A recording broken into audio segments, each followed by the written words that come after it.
ಹಾಗೂ ಸಭೆಯ ಪ್ರೇಕ್ಷಕರನ್ನ ಪೂರ್ವವಾಗಿ ಸ್ವಾಗತಿಸ್ತೇನೆ.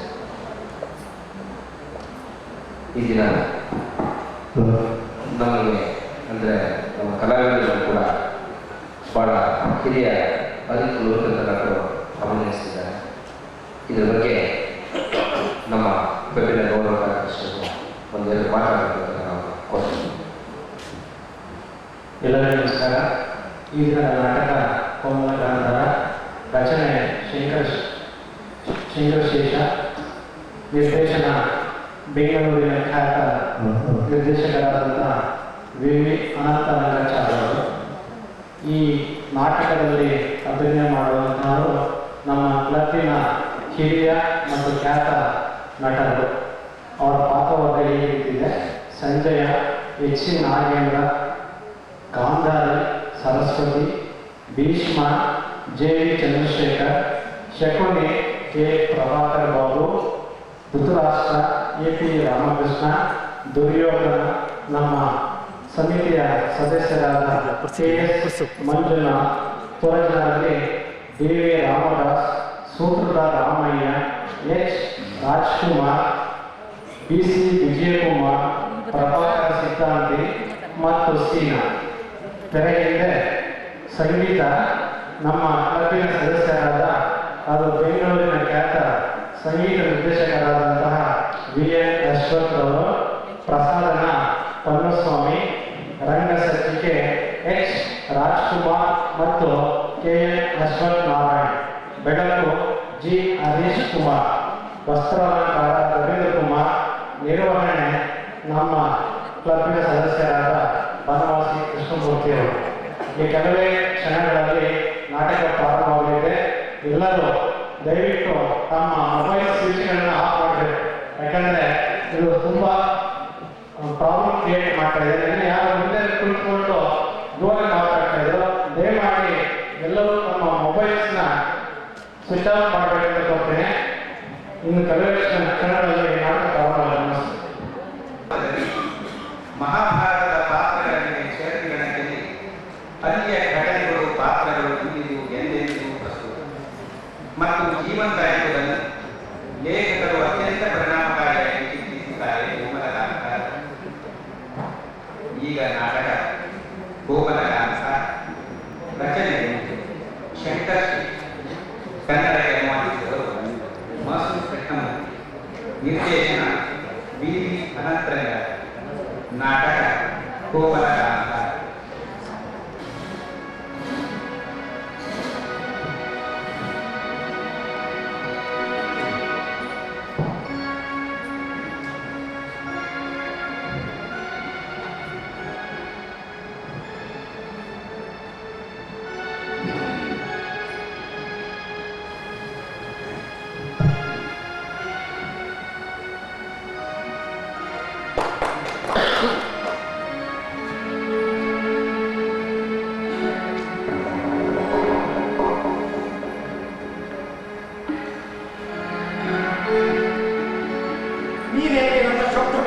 ಗಾಂಧಾರಿಗೆ ಪುನರಾವರ್ತಿಸಿದೆ ಸಂಜಯ. ಬಾಯಿಂದ ಬಂದು ಬಿಟ್ಟಿರುವ ಸತ್ಯವನ್ನು ಎಲ್ಲಿಯವರೆಗೆ ಮುಚ್ಚಲಿಲ್ಲ. ಇಂದಲ್ಲ ನಾಳೆ, ನಾಳೆಯಲ್ಲ ನಾಳೆ. ಆದರೆ ನಾಳೆಗಾಗಿ ಇಂದಿನ ಕೂಗು ಏಕೆ?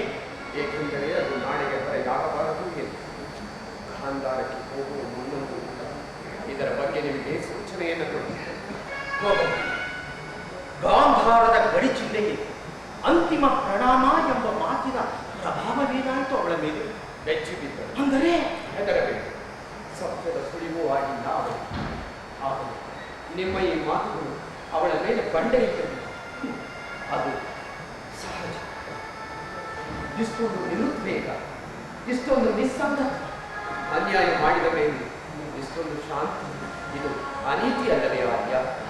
ಏನು ನಾನು ವ್ಯಾಖ್ಯಾನ ಬೇಕೇ, ಆದರೆ ಇದು ರಾಜನೀತಿ ಎಂದು. ಅಂದರೆ ನೀನು ಸಾಧಾರಣ ಮಾತಿಗೆ ಕೊಂಚ ಹೆಚ್ಚೇ ಮಹತ್ವ ನೀಡುತ್ತಿದ್ದೀರಿ. ಈ ವಿವಾಹದಲ್ಲಿ ಈ ಹುಡುಗಿಗೂ ಮಹತ್ವವಿಲ್ಲ, ಧೃತರಾಷ್ಟ್ರನಿಗೂ ಮಹತ್ವವಿಲ್ಲ. ಇದಾದ ಮೇಲೂ ವಿವಾಹ. ಕೌರವರಿಗೆ ಉತ್ತರಾಧಿಕಾರಿ ಬೇಡವೇ? ಅದಕ್ಕಾಗಿ ಅಗತ್ಯವಿದೆ ಎರಡು ಶರೀರಗಳು, ಮತ್ತೆ ಒಂದು ಕರ್ಮಕಾಂಡ, ಬಹುಶಃ ಒಂದು ಒಳಸಂಚು.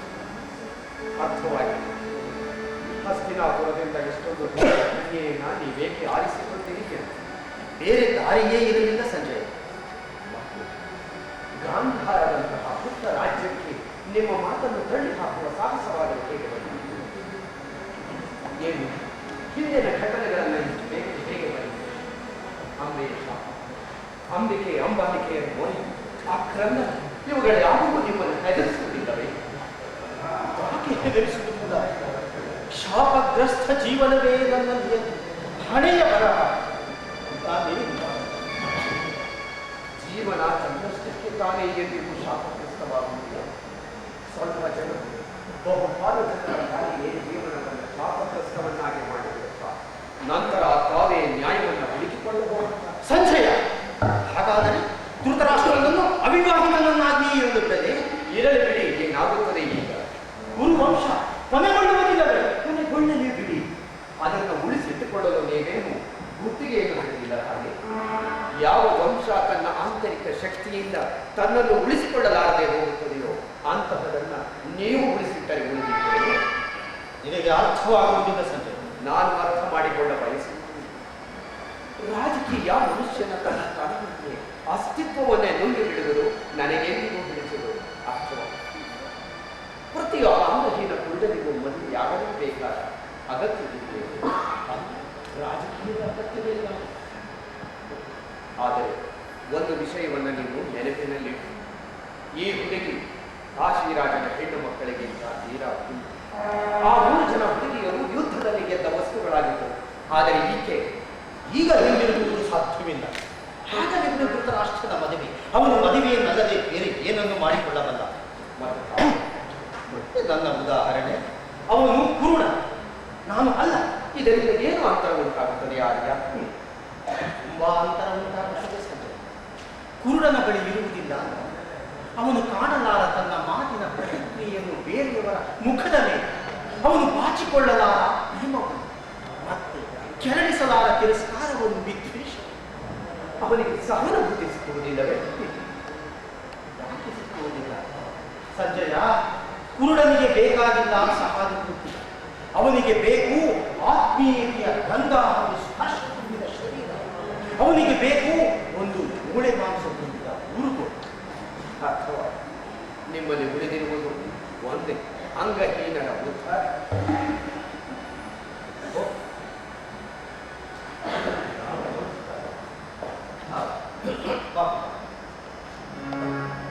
ನಾನಿದೆಯಾದರೂ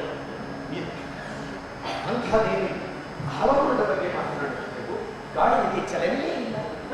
ಕುಮಾರ ಧೃತರಾಷ್ಟ್ರದ ಭಾವಚಿತ್ರ ಯಾವುದಾದರೂ ರೀತಿಯಲ್ಲಿ ಮಾಡ್ತೀರಾ? ಇಟ್ಟುಕೊಳ್ಳೋಣವೆಂಬ ಪ್ರಸ್ತಾಪವೇ ಇರುವುದು. ಆದರೆ ಗೊತ್ತಲ್ಲ, ಈ ಬೆಳಗ್ಗೆ ಚಿತ್ರ ಯಾರಿಗೆ ಬೇಕು? ಇನ್ಯಾರೆ? ಗಾಂಧಾರಿ. ನಾನು ನೋಡುತ್ತಿದ್ದೆ, ಕುತೂಹಲವಂತೂ ಇರುತ್ತದಲ್ಲ. ಯಾಕೆ ಇರಬಾರದು? ಹಾಗೆ ನೋಡಿದರೆ ಎಷ್ಟು ದಿವಸ ಉಳಿದಿದೆ?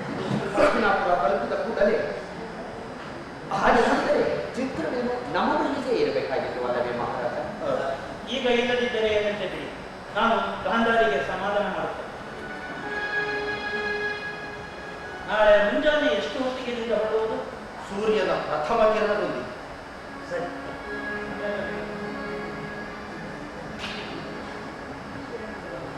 ನೋಡಿದ್ದೀರಾ, ಹಸ್ತಿನಾಪುರ ಗಾಂಧಾರ್ಯ ಉತ್ಸವವೇ ಹೆಚ್ಚುತ್ತಾ ಅವಳ ಕನಸುಗಳು ಹೆಪ್ಪುಗಟ್ಟುತ್ತಿವೆ. ನಾನು ಶಕುನಿಯ ಬಗ್ಗೆ ಯೋಚಿಸುತ್ತಿದ್ದೇನೆ. ಅವನೇಕೆ ಜೊತೆಗೆ ಬಂದ? ಮದುವೆಯಲ್ಲಿ ತವರು ಮನೆಯ ಪ್ರತಿನಿಧಿಯೊಬ್ಬರು ಯಾರಾದರೂ ಇರಲೇಬೇಕಲ್ಲ? ಅಥವಾ ಗಾಂಧಾರ ರಾಜನಿಗೆ ಈ ಅನಿಷ್ಟವನ್ನು ಕಳೆದುಕೊಳ್ಳಲು ಇದಕ್ಕಿಂತಲೂ ಮಿಗಿಲಾದ ಅವಕಾಶ ಸಿಗುತ್ತಿರಲಿಲ್ಲವೆಂದು ಕಾಣುತ್ತದೆ. ಒಳ್ಳೆಯದು. ಹಸ್ತಿನಾಪುರ ತಲುಪುವವರೆಗೂ ಯಾರಿಗೂ ವಸ್ತುಸ್ಥಿತಿಯ ಸುಳಿವು ಸಿಕ್ಕಬಾರದು. ಅಂದರೆ ಯಾರು ಎಷ್ಟೇ ಪ್ರಶ್ನೆಯನ್ನು ಕೇಳಲಿ ಉತ್ತರ ಮಾತ್ರ ಮೌನ. ಹೌದು, ಈ ಮೌನವನ್ನು ಕಾಪಾಡುವ ಹೊಣೆ ನಿನ್ನದು. ನಾಳೆಯಿಂದ ನಾವು ನಮ್ಮ ಪಯಣದ ಗತಿಯನ್ನು ದ್ವಿಗುಣಗೊಳಿಸಬೇಕು.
ಗಾಂಧಾರಕ್ಕೆ ಯಾವಾಗ ಹೋಗುತ್ತಿ?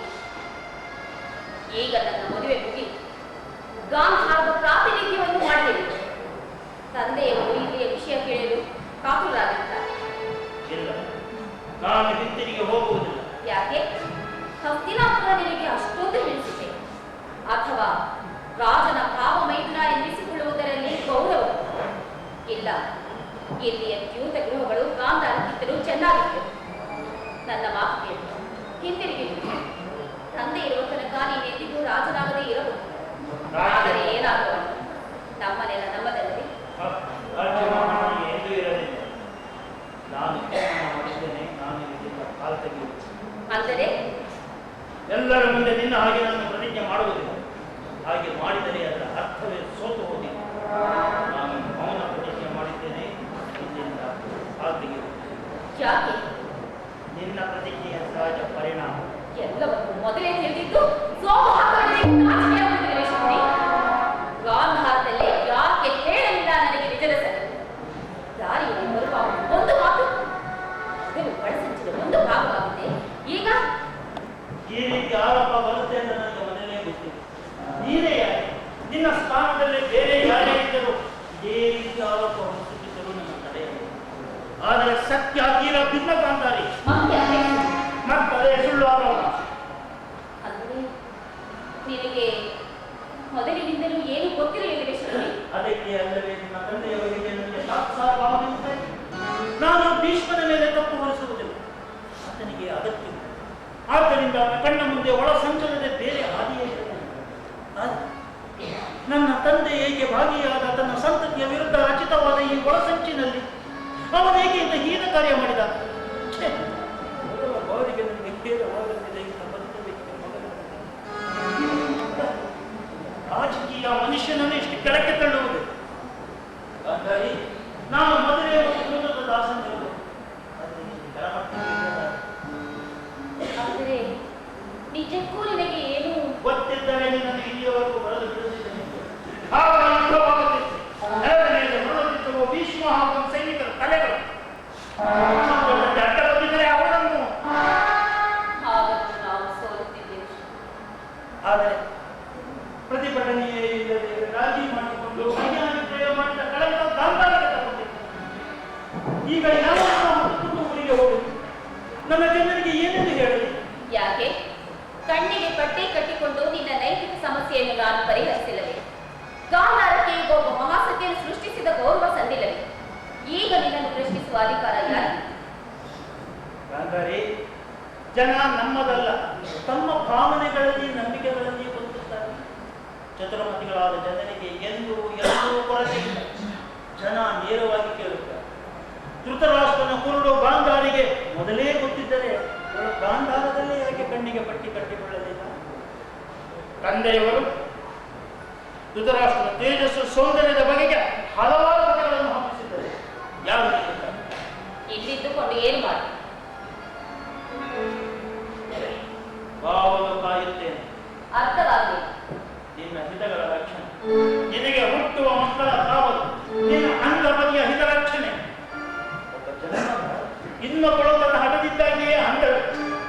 ಸಂಪತ್ತನ್ನು ಅಸಖ್ಯ ಅಧಿಕಾರದ ರಾಜನೀತಿ ಈ ಜನರ ನಡುವೆ ಇದ್ದು ನೋಡಲು ಮಾತಾಡಲು ನಿನಗೆ ನೆರವಾಗುವುದು ಬೇಡವೇ? ನೀನಿಲ್ಲಿ ಉಳಿಯುವುದು ಯಾರಿಗೂ ಇಷ್ಟವಾಗದೆ ಹೋಗಬಹುದು. ನಾನು ಲಕ್ಷಿಸುವುದಿಲ್ಲ. ಜನ ಅಂದುಕೊಂಡಾಗ ನಾನು ನಿನ್ನನ್ನು ತಡೆ ಹಿಡಿದಿಟ್ಟುಕೊಂಡಿದ್ದೇನೆ. ಅಂದುಕೊಳ್ಳಲಿ ಬಿಡು, ಅಷ್ಟೊಂದು ಮತ್ತೇನು ಮಾಡಿಯಾರು? ನೀನು ಮಾಡಿದ ಪ್ರತಿಷ್ಠೆ ಎಲ್ಲರನ್ನು ಕುಜ್ಜರನ್ನಾಗಿ ಮಾಡಿದರು. ಅವರು ಮಾಡಿದ ಅಪರಾಧದ ಕುಟ್ಟೆಗಳು ಅವರನ್ನು ಜೀವನ ಪರ್ಯಂತ ತಿನ್ನುತ್ತಿರುತ್ತದೆ. ಆದರೆ ನಾನು ಅಧಿಕಾರದ ರಾಜಕೀಯಕ್ಕೆ ಇಳಿಯಬಲ್ಲೆ. ನಾನು ಏನನ್ನು ನೋಡಬಯಸುವುದಿಲ್ಲ, ಕೇಳಬಯಸುವುದಿಲ್ಲ. ಯಾರು ಅರ್ಥ ಮಾಡಿಕೊಳ್ಳಲಿ ಬಿಡಲಿ. ಈ ಪಟ್ಟಿಯ ಅರ್ಥವೇನೆನ್ನುವುದು ನಿನಗೆ ಗೊತ್ತು. ಅದಕ್ಕೆ ಅಲ್ಲವೇ ಹೇಳುವುದು, ಎಲ್ಲ ತೀರ್ಮಾನಗಳು ಶಾಶ್ವತವಲ್ಲ ಅಂತ. ನಮ್ಮ ಇಂದಿನ ತೀರ್ಮಾನ ನಾಳೆ ನಮಗೆ ಅಡ್ಡಿಯಾಗಬಹುದು. ಬದುಕು ಎಂದಿಗೂ ಒಂದೇ ಕೋರಿಕೆಯಲ್ಲಿ ಅಡಗಿ ಸುರುಟಿಕೊಂಡಿರುವುದಿಲ್ಲ. ಗಾಂಧಾರಿ, ನೀನೇ ನೋಡಿದೆಯೇ, ನಾಳೆ ನಿನ್ನ ಚಿತ್ರಗಳು ವಿಸ್ತರಿಸುತ್ತವೆ. ನಿನ್ನ ಇಂದಿನ ತೀರ್ಮಾನ ನಾಳೆ ನಿನ್ನನ್ನು ವಿಕಲಾಂಗಗಳನ್ನಾಗಿ ಮಾಡಬಹುದು. ಆದರೆ ಗಾಂಧಾರಕ್ಕೆ ನಿನ್ನ ಅಗತ್ಯ ಬೀಳಬಹುದು ಶಕ್ತಿ. ನೀನು ಹಠ ಮಾಡುವುದೇ ಆದರೂ ನಾನು ಬೇರೆ ಎಲ್ಲಾದರೂ ಹೊರಟು ಹೋಗುತ್ತೇನೆ. ಆದರೆ ಇಂದಲ್ಲ ನಾಳೆ ನನ್ನ ಅಗತ್ಯ ಬೀಳಬಹುದು ನಿನಗೆ.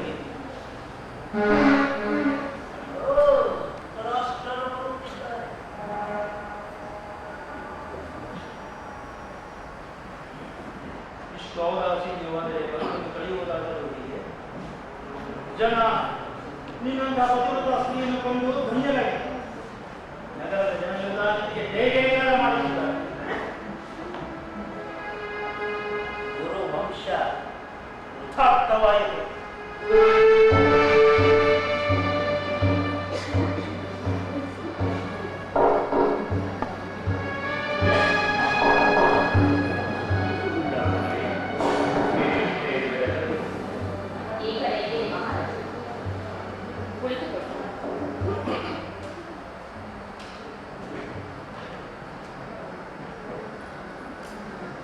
ನೀನು ಬಳಲಿರಬೇಕು. ಬಳಲುವುದಕ್ಕೆ ಅಂತ ಏನು ಕೆಲಸ ಮಾಡಿದ್ದೇನೆ? ಒಂದು ಮಾತು ಕೇಳಲಿ. ಹೇಳಿ. ನಿಜ ಹೇಳಿದೆ. ಇಂದಿನವರೆಗೂ ಎಂದು ಸುಳ್ಳು ಹೇಳಿ. ನೀನು ನನ್ನ ಕೈ ಹಿಡಿದು ಸಂತೋಷವಾಗಿರುವೆ. ಈ ಪ್ರಶ್ನೆ ಈಗ ಅಗತ್ಯವೇ? ನಿಜವಾಗಿಯೂ ಏನು ಕೊರತೆಯಾಗಿದೆ? ಅರಮನೆ, ದಾಸ ದಾಸಿಯರು, ವೈಭವ, ಮಾನ, ಸನ್ಮಾನ, ಮತ್ತೆ ಸಜ್ಜನರಾದ ಕುರುವಂಶಗಳು, ಇಷ್ಟೊಂದು ಉಜ್ವಲ ಪರಂಪರೆ. ಆಮೇಲೆ ಮಾತೆ ಸತ್ಯವತಿ, ಹಾಗೆ ಭೀಷ್ಮ. ನೀವು ಎಲ್ಲವನ್ನೂ ಉಲ್ಲೇಖಿಸಿ, ಆದರೆ ನನ್ನನ್ನು ಮಾತ್ರ ಬಿಟ್ಟೆ. ಸಂಕೇತ ಸಾಲದೇನು, ನಾನು ಕೂಡ ನಿರಬಹುದು ಗಾಂಧಾರಿ. ಆದರೆ ವಸ್ತುವಿನ ಅನುಭವ ಆಗುವುದಿಲ್ಲವೇ? ಈಗ ನಿಮ್ಮೊಡನೆ ನನ್ನ ಮದುವೆ ಆಗಬಹುದು. ಇದೇ ನನ್ನ ಪ್ರಶ್ನೆಗೆ ಉತ್ತರವೇನು? ಇದಲ್ಲದೆ ಬೇರೇನು ಉತ್ತರವಿದೆಯೇ ಮಹಾರಾಜ? ಇರಬಹುದು ಗಾಂಧಾರಿ, ಆದರೆ ನೀನು ನೀಡಲೇ. ಮಂಟಪದಲ್ಲಿ ನೀನು ನಮ್ಮೆಲ್ಲರ ಬಗೆಗೆ ತಿರಸ್ಕಾರ ತಾತ್ಸಾರವನ್ನು ತೋರಿದೆಯಲ್ಲವೇ? ನಾನು ನಿಮ್ಮ ಬಳಿ ಏನನ್ನು ಮುಚ್ಚುಮರೆ ಮಾಡಿಲ್ಲ. ನನಗೆಲ್ಲ ಗೊತ್ತು ಗಾಂಧಾರಿ. ಇಂದು ನಿನ್ನ ತಿರಸ್ಕಾರದ ಜ್ವಾಲಾಮುಖಿ ಹುಟ್ಟಿಯಿತು ವಿವಾಹ ಮಂಟಪದಲ್ಲಿ. ನೀನು ಕಣ್ಣಿಗೆ ಪಟ್ಟಿಯನ್ನು ಕಟ್ಟಿಕೊಂಡೇ ಘೋಷಣೆ ಮಾಡಿದೆ. ನನ್ನ ಪತಿಯು ಈ ಜಗತ್ತನ್ನು ನೋಡದೇ ಇದ್ದಾಗ ನಾನೇಕೆ ನೋಡಲಿ? ಆಗಲೂ ನೀನು ನನ್ನನ್ನು ನೋಡಿದೆಯೋ ಇಲ್ಲವೋ ಯಾರು ಬಂದರು? ಆ ಘೋಷಣೆಯೊಂದಿಗೆ ನೀನು ನಮ್ಮೆಲ್ಲರಿಗಿಂತಲೂ ದೊಡ್ಡವಳಾದೆ, ಹಿರಿಯಳಾದೆ, ನಮ್ಮ ವಂಶದ ಪೂರ್ವರಿಗೂ ಪೂಜ್ಯರಾದೆ. ಆದರೆ ಅಲ್ಲಿ 3 ಮಂದಿ ಮಾತ್ರ ತಮ್ಮ ಕಣ್ಣಿನಲ್ಲಿಯೇ ಕ್ಷುದ್ರ ನೆಲೆಸಲು ಸಿದ್ಧರಾದ. ಒಬ್ಬ ಭೀಷ್ಮ, ಎರಡನೆಯವಳು ಸತ್ಯವತಿ, ಮತ್ತೆ ಮೂರನೇವರು ನಾನು ಗಾಂಧಾರಿ. ನಾನು ನಿರಪರಾಧಿಯಾಗಿದ್ದು ಶಿಕ್ಷೆಗೆ ಗುರಿಯಾಗಿದ್ದೇನೆ.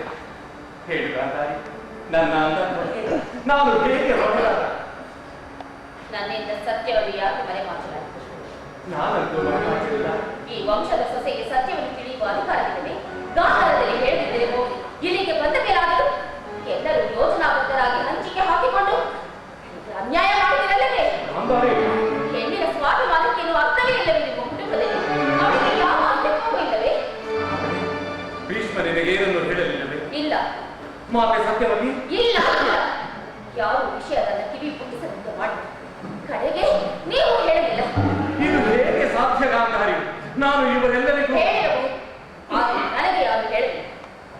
ನಿಜದ ಸಂಗತಿ ಎಂದರೆ ಗಾಂಧಾರಿ, ನಾನು ನಿನಗೆ ಮೋಸ ಮಾಡಲಿಲ್ಲ. ಹಾಗಿರುವಾಗ ಯಾವ ಅಪರಾಧಕ್ಕಾಗಿ ನನಗೆ ಈ ಶಿಕ್ಷೆ? ಈ ವಂಶ ಸ್ತ್ರೀಯರ ಶಾಪದ ಬೆಂಕಿಯಲ್ಲಿ ಬೇಯಬೇಕು.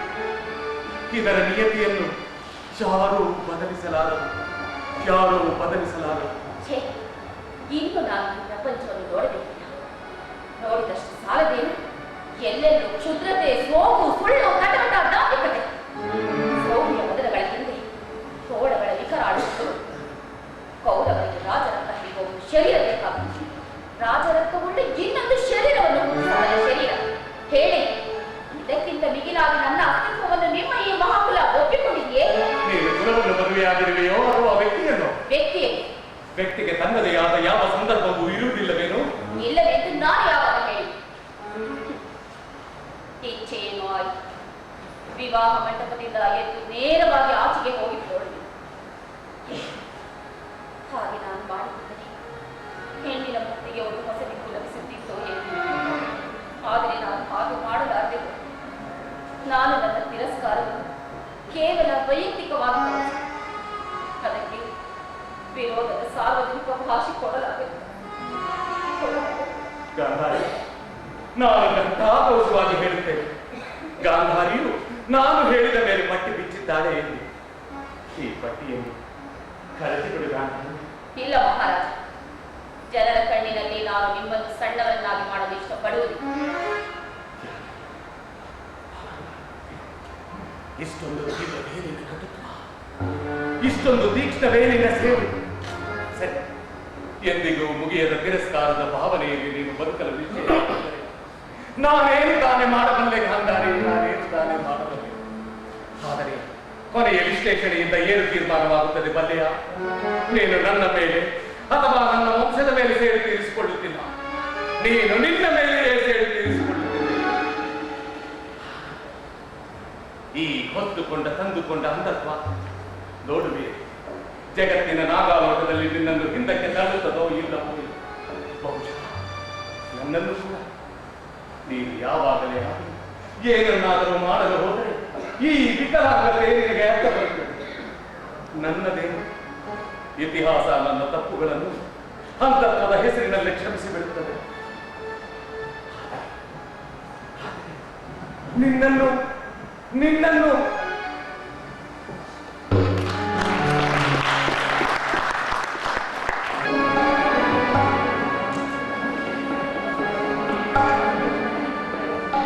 ಕೊನೆಗೂ ನೀವು ಯಾವುದನ್ನ ಬೇಡ ಅಂದಿದ್ದರೋ ಅದೇ ಆಯಿತಲ್ಲ. ವಿಷಯ ಇಷ್ಟೊಂದು ತೊಡಕಾಗುತ್ತದೆ ಎಂಬ ಕಲ್ಪನೆಯನ್ನು ನಾನು ಮಾಡಿದೆ. ಇದರ ಅರ್ಥ ಗಾಂಧಾರಿ ಮತ್ತು ಧೃತರಾಷ್ಟ್ರರ ನಡುವೆ ಯಾವ ಸಂಬಂಧವೂ ಇಲ್ಲ. ಆಶ್ಚರ್ಯ. ಧೃತರಾಷ್ಟ್ರನಿಗೆ ಅರ್ಥವಾಗುವುದು ನಿಮಗೆ ಅರ್ಥವಾಗುವುದಿಲ್ಲ. ಕೊನೆಗೂ ಯಾತನೆಯನ್ನು ಯಾರು ಅನುಭವಿಸುತ್ತಿದ್ದಾರೆ? ನೀವು, ಅವನು. ಅವನ ಮನಸ್ಸಿನಲ್ಲಿ ನಿಮ್ಮ ಬಗ್ಗೆ ಏನು ಗೌರವ ಮೂಡಿದೆ? ನನಗೆ ನನ್ನ ಗೌರವದ ಚಿಂತೆ ಅಷ್ಟಾಗಿ ಇಲ್ಲ ಸಂಜಯ. ಆದರೆ ಇಲ್ಲಿ ನೀವಿಲ್ಲದೆ ಏನು ನಡೆಯುವುದೇ ಇಲ್ಲ ಎಂದು ನಿಮಗನ್ನಿಸುತ್ತದೆ. ಇದೇ ಒಂದು ಕ್ರಮ. ಸತ್ಯವತಿಯ ಮನಸ್ಸು ನೋಯಿದೆ. ನೀವು ಇನ್ನು ಏನನ್ನೂ ಮಾಡಲು ಹೊರಟಿದ್ದೀರಿ. ಹೌದು, ಪಾಂಡುವಿನ ಎರಡನೆಯ ಮದುವೆ. ಪಾಂಡುವಿನ ಎರಡನೆಯ ಮದುವೆ. ಶಕುನಿಯ ಬಗ್ಗೆ ಎಂದಾದರೂ ಯೋಚಿಸಿದ್ದೇನೇನೋ ನೀವು? ಅವನೇಕೆ ಇಲ್ಲಿ ಬಿದ್ದಿದ್ದಾನೆಂದು ಯಾರಿಗೆ ಗೊತ್ತಿದೆಯೋ ಎನ್ನೋ. ಪಾಂಡುವಿನ ಅಸಹಾಯಕತೆಯಂತೂ ಅವನಿಗೆ ಚೆನ್ನಾಗಿಯೇ ಗೊತ್ತು. ಈ ಶಕುನಿ ನಮ್ಮ ಮನೆಯ ವಿಷಯದಲ್ಲಿ ಏಕೆ ತಲೆ ಹಾಕುತ್ತಿದ್ದಾನೆ? ಅದಕ್ಕೆ ಹೇಳುತ್ತಿದ್ದೇನೆ, ನೀವು ಕಟ್ಟುತ್ತಿದ್ದೀರಿ ಕಾಣದ ಗೋಡೆಗಳನ್ನು. ನೀವು ಸಮಯದೊಂದಿಗೆ ಎಷ್ಟು ಅಸಹಾಯಕರಾಗುವಿರೆಂದರೆ ನಿಮ್ಮ ಮಾತನ್ನು ಯಾರೂ ಕಿವಿಯ ಮೇಲೆ ಹಾಕಿಕೊಳ್ಳುವುದು ಇಲ್ಲ ಸಂಜಯ್, ಹಾಗಾಗಲಾರದು ಎಂದು ನನಗೆ ಪೂರ್ಣ ನಂಬಿಕೆ ಇದೆ.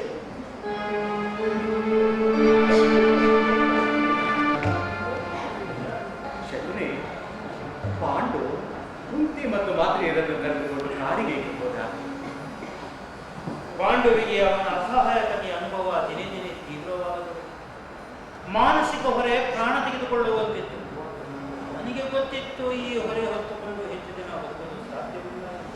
ಹಸ್ತಿನಾವತಿಯನ್ನು ತೊರೆಯುವುದು ಅವನಿಗೆ ಏಕೆ ಅನಿವಾರ್ಯವಾಗಿತ್ತು? ಯಾಕೆಂದರೆ ಜನಕ್ಕೆ ಕ್ರಮೇಣ ಸತ್ಯದ ಅನಿವಾರ್ಯದೊಳಗಿತ್ತು. ಎಲ್ಲೆಲ್ಲೋ ಅದರ ಚರ್ಚೆ ನಡೆಯುತ್ತಿತ್ತು. ಪಾಂಡು ಮಾಡಿದ ತಪ್ಪೇನು? ಅವನ ಸ್ಥಾನದಲ್ಲಿ ಇದ್ದಿದ್ದರೆ ನಾನು ಅದನ್ನೇ ಮಾಡುತ್ತಿದ್ದೆ.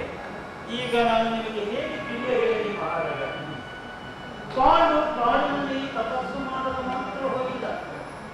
ಅಲ್ಲಿ ಅವನು ನಿಯೋಗದಿಂದ ಪುತ್ರನನ್ನು ಕೈಗೊಳ್ತಾನೆ. ನಿಯೋಗ ಒಂದು ಮಾನ್ಯ ಪರಂಪರೆಯಲ್ಲವೇ ಶಬರಿ? ಅವನದನ್ನು ಇಲ್ಲಿಯೇ ಮಾಡಬಹುದಾಗಿತ್ತು. ಇರಬಹುದು, ಆದರೆ ಅದು ಒಂದು ಕೇವಲ ಅಸಹಾಯಕತೆಯ ಒಂದು ಹೊಂದಾಣಿಕೆ ಅಷ್ಟೇ. ಯಾರೋ ತಮ್ಮ ಅಸಹಾಯಕತೆಯನ್ನು ಸಾರ್ವಜನಿಕ ವಿಷಯವನ್ನಾಗಿ ಮಾಡ ಬಯಸಲು ಮಹಾರಾಜ. ನಾಳೆ ಕಾಡಿನಲ್ಲಿ ಪಾಂಡುವಿಗೆ ನಿಯೋಗದಿಂದ ಪುತ್ರರಾಗುತ್ತಾರೆ. ಅವರು ಇದೇ ವಂಶದವರು ಎನಿಸಿಕೊಳ್ಳುತ್ತಾರೆ. ನಿಮಗಿಂತ ಮುಂಚೆ ಅವನಿಗೆ ಮಗನಾದರೆ ಅವನು ರಾಜ್ಯದ ಮೇಲೆ ಅಧಿಕಾರ ಸಾಧಿಸುತ್ತಾನೆ. ನಾನು ಇಷ್ಟು ದೂರದವರೆಗೂ ನಾನು ಅದನ್ನೇ ಯೋಚಿಸುತ್ತಿದ್ದೇನೆ ಮಹಾರಾಜ. ಪಾಂಡುವಿನ ಪುತ್ರರು ಅಧಿಕಾರಾರೂಢರಾದ ಮೇಲೆ ನೀವು ಮತ್ತು ನನ್ನ ಸೋದರಿ ಅವರ ಅನ್ನವನ್ನು ಆಶ್ರಯಿಸಬೇಕಾಗುತ್ತದೆ. ನೀವು ಮುದುಕರಾದ ಮೇಲೆ ಅವರ ವರ್ತನೆ ಹೇಗಿರುತ್ತದೋ ಯಾರು? ಹಾಗಾದರೆ